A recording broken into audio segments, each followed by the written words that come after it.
From a woman whose month-long torture ended inside a children's toy, to a 2-year-old girl left bleeding on a busy street while security cameras recorded her abandonment, civilization promises to shield us from harm, but sometimes it only preserves the evidence of our darkest moments. Today, we delve into 5 harrowing stories that stand among the worst deaths in history, where progress turned into a stage for unimaginable horror. It was March 17, 1999, in Hong Kong's bustling Tsim Sha Tsui district. Among the neon-lit streets and crowded nightlife, 23-year-old Fan Man Yi was trying to rebuild her life. Born in Shenzhen and abandoned as a child, she had grown up in an orphanage, only to be forced out at 15 due to age restrictions. Struggling with drug addiction and prostitution in her teenage years, she later escaped an abusive marriage and found steady work as a hostess at the Empress Karaoke Club, supporting her young son. Her downfall began with a simple mistake: a stolen wallet. Fan had taken 4,000 Hong Kong dollars from Chan Man Lok, a 34-year-old career criminal and member of the notorious Wo Shing Wo Triad, one of Hong Kong's most infamous criminal organizations. Known for his violent tendencies and extensive criminal history, Chan saw the theft as an opportunity for revenge, rather than mere restitution. Though Fan quickly returned the money, Chan demanded an additional 10,000 Hong Kong dollars as compensation.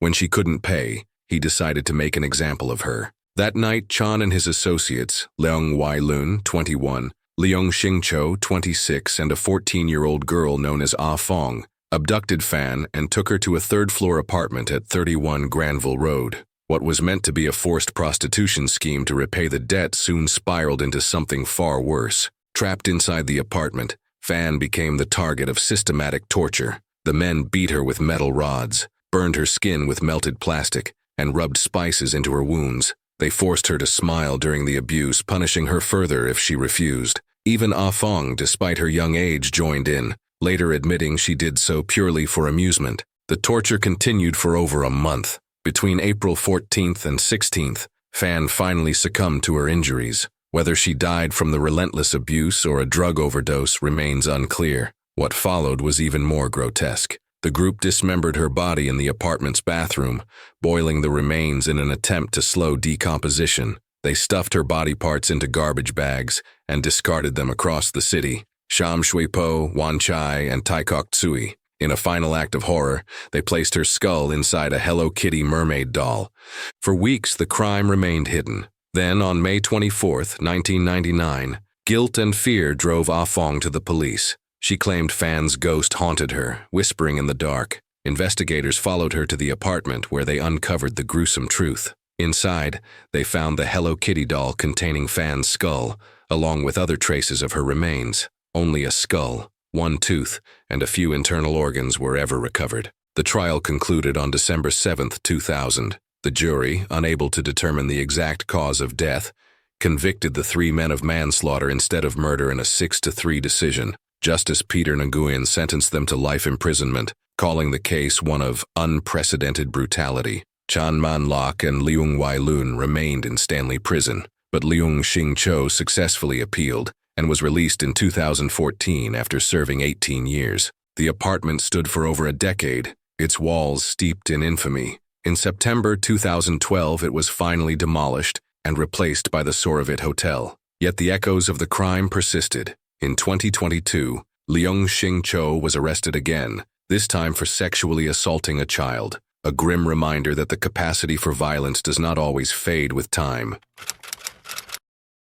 It was September 30th, 1999, in Tokaimura, Japan, a small town 70 miles northeast of Tokyo. The morning air was crisp as workers arrived at the JCO nuclear fuel conversion facility, where uranium was processed for Japan's experimental fast breeder reactor program. Inside, the industrial complex hummed with the sound of machinery, its corridors filled with the sterile scent of chemical processing agents. Among the workers was Hisashi Uchi, a 35-year-old technician with years of experience in nuclear facilities. That morning, he worked alongside colleagues Masato Shinohara and Yutaka Yokokawa, preparing a batch of uranium solution. The process required precise measurements and careful handling, but efficiency often clashed with safety. The facility's protocols dictated that uranium oxide should be processed through a buffer tank, designed to prevent a dangerous buildup. Yet, in an effort to save time, the workers bypassed these safeguards. At 10:35 a.m., Auchi stood over a precipitation tank, pouring uranium solution from a stainless steel bucket. The tank already held far more uranium than its 2.4 kilogram safety limit, 16.6 kilograms, enough to tip the balance toward disaster. As the liquid shimmered under the fluorescent lights, an unseen threshold was crossed. A sudden blue flash cut through the room, a burst of Cherenkov radiation, the unmistakable sign of a nuclear chain reaction. In an instant, lethal doses of gamma and neutron radiation flooded the space. Auchi took the full force of the exposure, 17 sieverts, the highest recorded radiation dose a human had ever endured. Shinohara, standing nearby, absorbed 10 sieverts, while Yokokawa, farther from the reaction, received 3 sieverts. A dose of 8 sieverts is generally fatal. The effects were immediate. Auchi collapsed, gripped by nausea and struggling to breathe.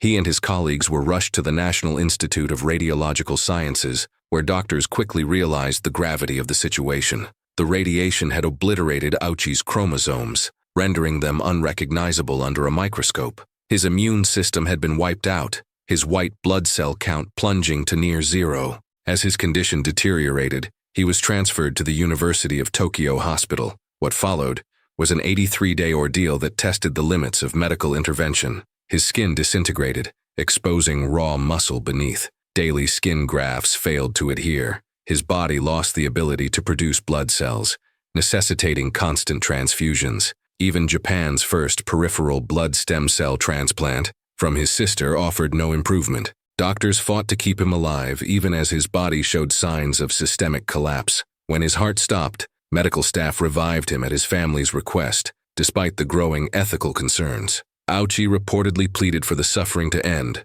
whispering, "I can't take it anymore. I am not a guinea pig." By December, multiple organ failure had set in. On December 21, 1999, after suffering cardiac arrest, Auchi finally succumbed to his injuries. His death exposed deep-rooted safety violations at JCO. Investigators found that the company had routinely bypassed protocols to increase efficiency, cutting corners at the cost of human lives. The government responded by fining JCO and revoking its license, the first such penalty in Japan's nuclear industry. The precipitation tank where the accident occurred remained dangerously radioactive for months. The incident, rated level 4 on the International Nuclear Event Scale, forced the evacuation of hundreds of residents and left a permanent scar on Japan's nuclear history. Hisashi Uchi's death became a haunting reminder of the brutal physics of radiation and the unforgiving price of negligence. It was August 16, 2003, at the Island County Fair on Whidbey Island, Washington. The summer afternoon hummed with the familiar sounds of carnival rides, laughter, and distant music. Families moved between booths, enjoying the warm weather while the Superloop 2, a compact roller coaster with a single vertical loop, thrilled its riders as it had for the past 3 years. Among the fair's organizers was Doug McKay, 40, a man who had spent his life in the carnival business. As co-owner of Paradise Amusements, he and his wife, Sherry, had built a family-run company that had been providing rides to the Island County Fair since 2000. McKay's knowledge of amusement rides stretched back to childhood, starting with selling popcorn before learning ride maintenance and operations. This experience made him trusted, efficient, and deeply familiar with the machines under his care. Around 4 p.m., McKay noticed the Superloop 2 needed lubrication. The ride's movement had produced a squeaking noise.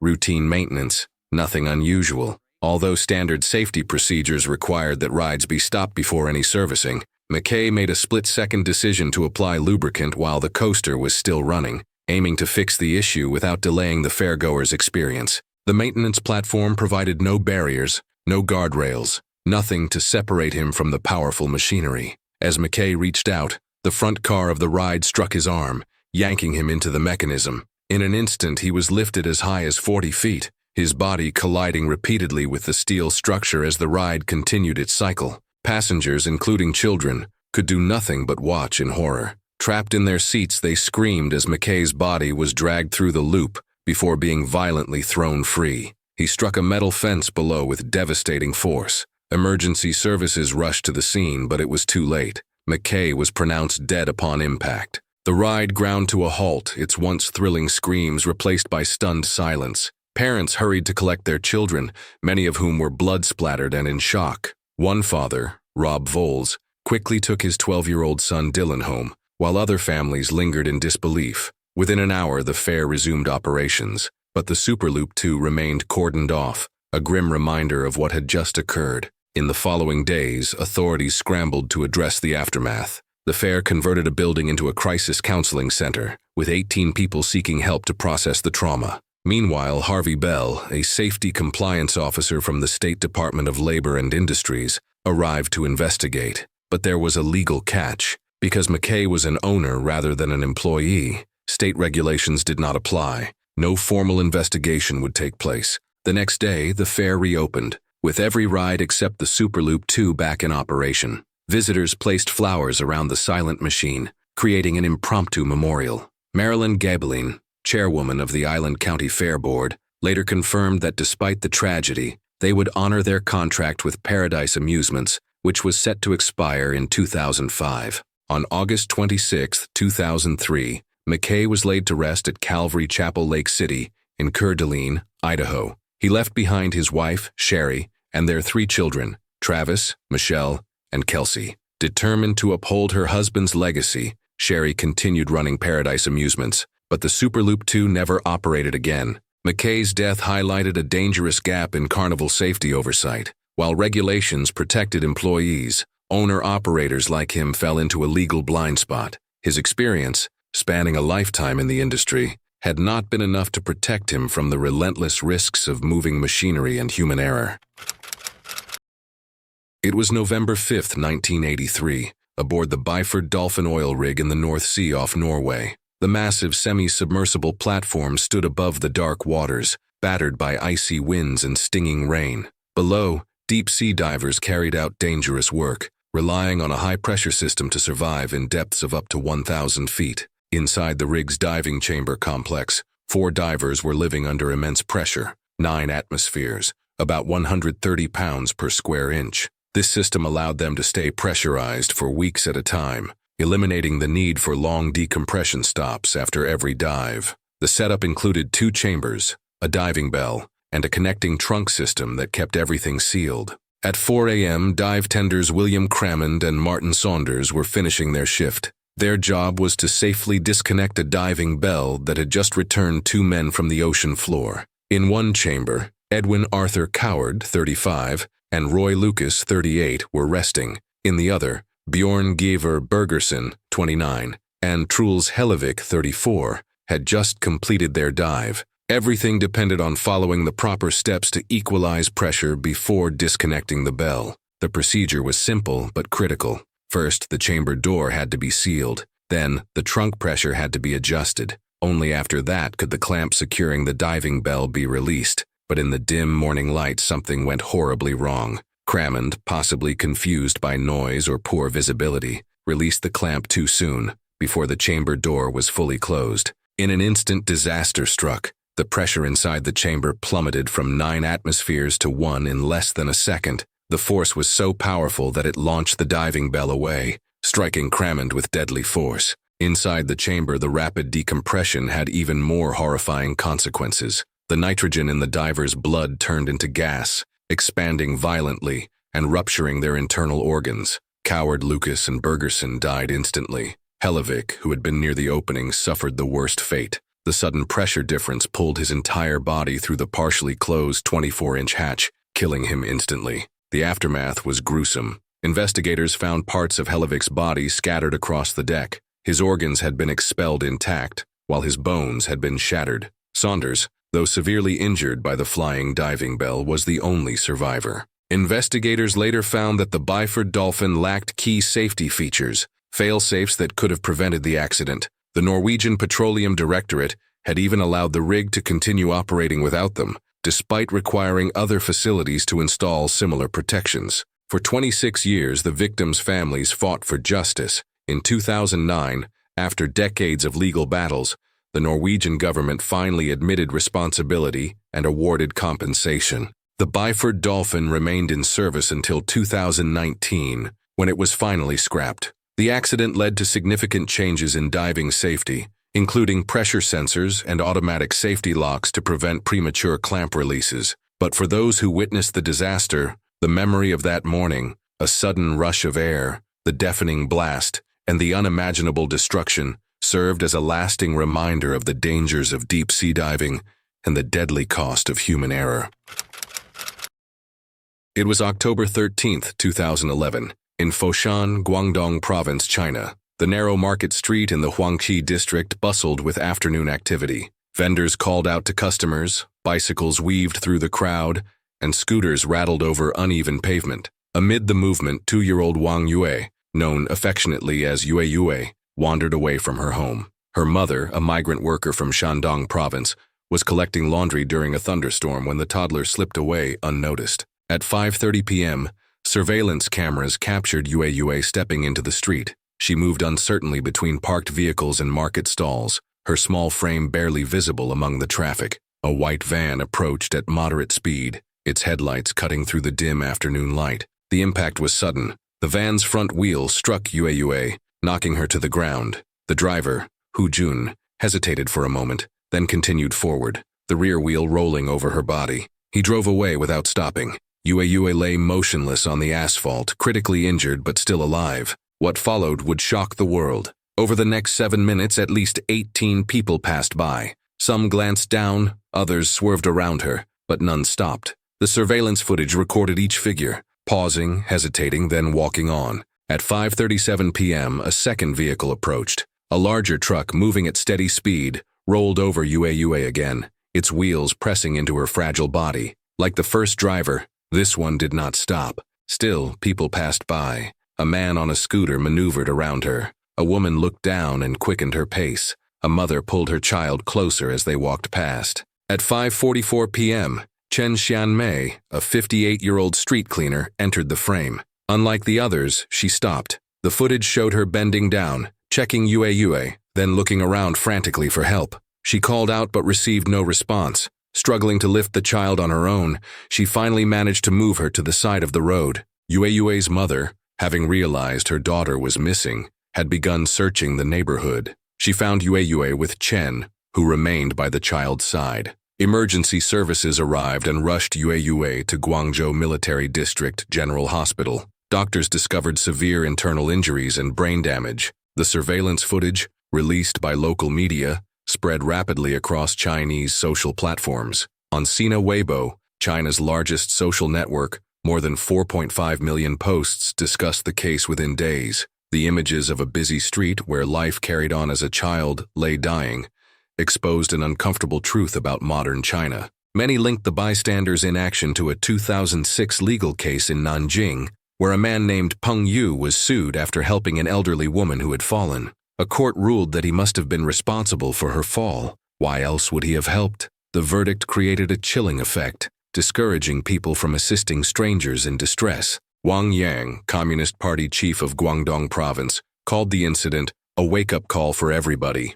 A China Youth Daily poll revealed that 88% of young people believed Yue's death reflected growing social indifference, while 71% admitted they would hesitate to help a stranger. Despite intensive medical care, Yue's condition worsened. On October 21, 2011, 8 days after the accident, she succumbed to her injuries. Her parents, Wang Qicheng and Ku Feifei, did not seek revenge. They only expressed gratitude for Chen Xianmei, calling her the best of human nature. The legal response was limited. On May 26, 2012, Hu Jun stood trial, pleading guilty to traffic offenses but denying intentional homicide. On September 6, 2012, he was sentenced to 3.5 years in prison, a reduced sentence because he had turned himself in and paid part of Yue's medical expenses. The case, however, triggered legislative change. Several regions passed Good Samaritan laws to protect those who assisted others in emergencies. On October 1, 2017, a national law took effect, ensuring that those who helped would no longer face legal consequences. The tragedy of Wang Yue reflected the social fractures of a rapidly modernizing China. The market street where she died was home to migrant workers like her parents, people who lived close together, yet remained strangers. As one resident admitted, "We don't really talk to each other." A small memorial marks the spot where Chen Xianmei found Yue. The surveillance cameras that captured her final moments remain in place, watching over a street forever changed by the death of a 2-year-old girl who forced a nation to examine its conscience. Thank you for watching. Next, we uncover the most devastating workplace accidents in history, tragic events that took innocent lives and changed safety standards forever. Click to watch, and we'll see you there.